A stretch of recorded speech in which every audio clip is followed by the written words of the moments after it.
Hey guys, in an effort to update my portfolio with some cool new photos, I booked myself some time with Anna, a ballerina. I don't do ballet photography as it is not my specialty, but, and a big one, ballet dancers can jump and move. And being a big fan of movement and sports, I like ballet dancers for sports. Unfortunately, I failed miserably during my first test shoot with a ballerina doing drag lighting. Let's explain how and how I reshot this to my liking in the next few minutes. So let's show some behind the scenes and roll clip. Here is the situation. I wanted to test out some drag shutter lighting. Drag shutter lighting, if you didn't know, is a technique of camera mixed with lighting that consists of setting a shutter speed at a very low speed. Typically, we're talking here about 1/10 of a second or less, well, according to me. The effect of drag shutter lighting or the drag shutter technique is special. When you use a slower shutter speed with a constant lighting and rear sync, you get some motion trail when a subject moves fast enough.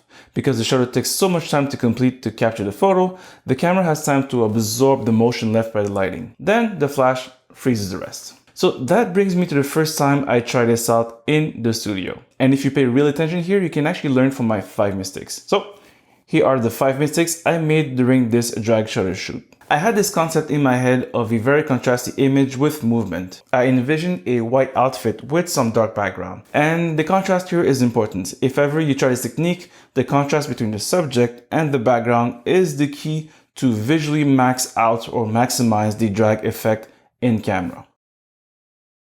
I asked the subject to bring her lightest colored clothing possible. And I'll explain to you why in a few seconds why that was a mistake. She didn't have anything that matched my actual vision. And because I'm a cheap ass and I didn't think of bringing a stylist or buying any clothing, and also being hard fucking headed, I still went with the photo session even though I shouldn't have because it didn't match my vision. After setting up the neutral gray paper backdrop, I rolled it completely thinking I'd gain more floor control for some reasons with a complete roll. But I forgot that I was doing jumping and that didn't work out. And it didn't translate well as the many jumps just ended up damaging the paper. It didn't do anything else. That's good for me. I then had the bright idea of adding some blackwood panels to the floor to protect the paper. And the panels were not secured to the floor and made them like super slippery, which is actually kind of dangerous for the actual athlete. This turned out to be yet another failure in my books.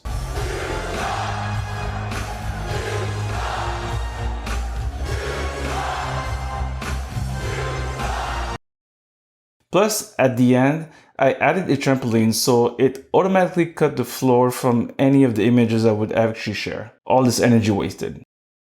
So now after all of this ordeal, we get to shooting, and let me tell you, it's tough. Because of the drag shutter effect, remember typically 1/10 of a second or less, timing the peak poses is extremely difficult as the athlete receives the go command and then performs the move. You, behind the camera, you have to time the shutter closer just right so that the flash can freeze motion only when the athlete reaches the peak of his or her move, which is super complicated. The time that I use here was 0.8 second, and this is important to remember, 0.8 second. Again, not easy.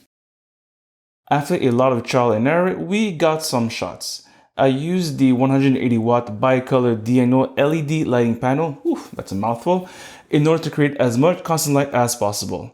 This can be easily replaced with a Godox SL60 or anything higher in power.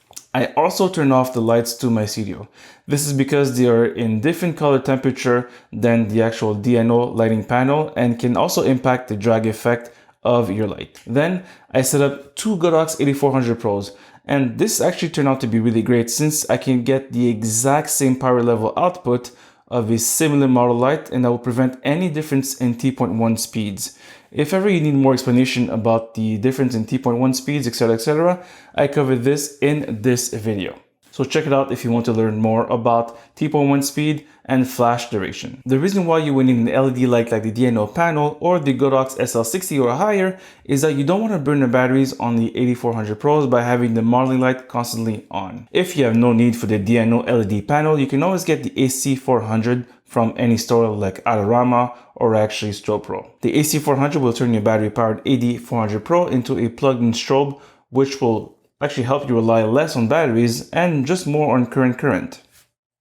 That worked, right? The AC400 will let you use the modeling light without worrying about the batteries. And actually, it's quite great for those extra long shots or shoots that you have, let's say, that lasts a full day. But for some reasons, I had the bright idea of adding some colored gels to the strip box that I'm using as a kicker light. I thought it would be cool, but man, I was wrong. Adding the colored gel to the shoot just ended up contaminating the clothing's color, and it wasn't really great. And as it wasn't a really fashion shoot, for me it was just a demo to shoot some white stuff and show that I can do it. After all this trial, I happily wrap up, go home, pop my SD card, and place it into my computer, and the photos aren't crisp. Well, the issue is that it's not because they're not sharp, it's because there's too much motion blur. So much motion blur. It looked actually kind of great in the back of this Sony a7R3, but once on a larger monitor, I didn't love them. They weren't like super amazing. Again, if you recall earlier, the shutter was set to 0.8 seconds and was way too slow. The motion shot that was supposed to be kind of an accent to the image just became super noisy and super present. I should have used a monitor to do these the first time I tried this out, and it's a big suggestion to you. So we strap in, and after healing from my psychological wounds, we get back into it. So to fix this, I ordered the white clothing from Amazon. I bought the Godox AC400. The cycle gets painted gray, thanks to my studio partner. I rebooked Anna, the ballerina. I set up my lights, and let's redo this.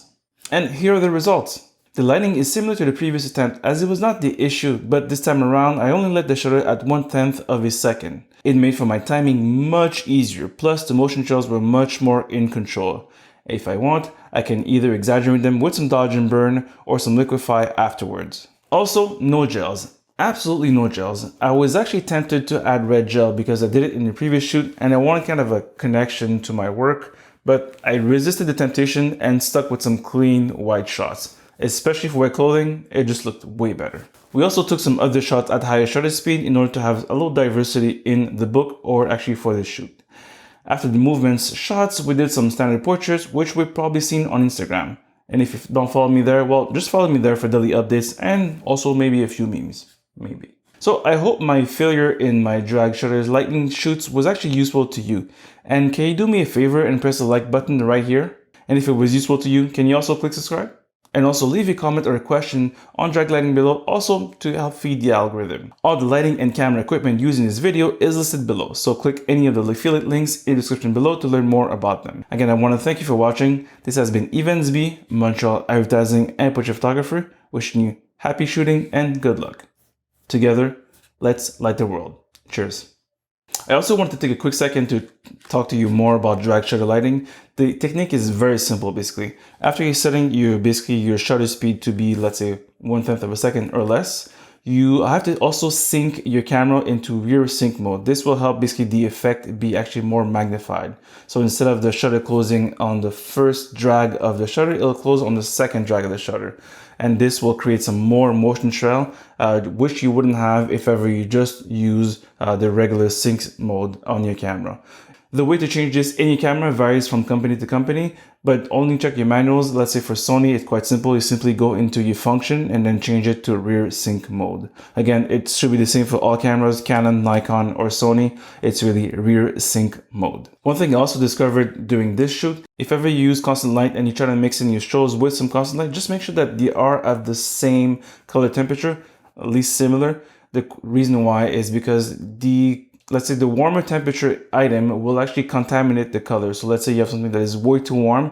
Anything that's white will become not white, will become a different color. You can see it from the actual image I'm showing here. The actual raw image, the white clothing is actually a little beige or a little yellow compared to the rest of the item, even though it's supposed to be white. That's because of the drag shutter, because I believe one of the lights was still open in my studio and was actually affecting the color of the actual shoot. So again, keep that in mind if ever you're planning to do the same.